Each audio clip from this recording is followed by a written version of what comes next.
Hello everybody, welcome back. Today as well we have got to another video. In this video I'll show you how you can clear YouTube cache on iPhone. But before that, please do make sure to like our video, subscribe our channel, and yes, without any further delay, let's get started.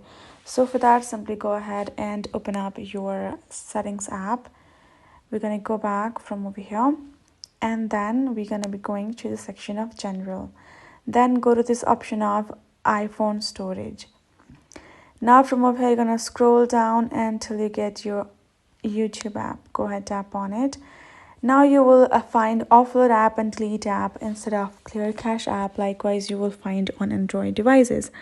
So for iOS or iPhone devices, for you to do that, you simply have to go ahead and uninstall and reinstall your app, which will require you to provide login details for it. But if you want to simply keep the details and data over there, just want to remove the cache file, then tap on this option of Offload App.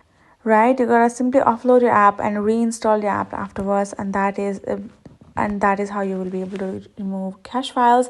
But you can, once you have installed it from over here, you will be able to have all of the data and documents as well. So that's how you can do it, and that is pretty much sums it up. So hope this video was helpful to you all. So thank you, see you next time.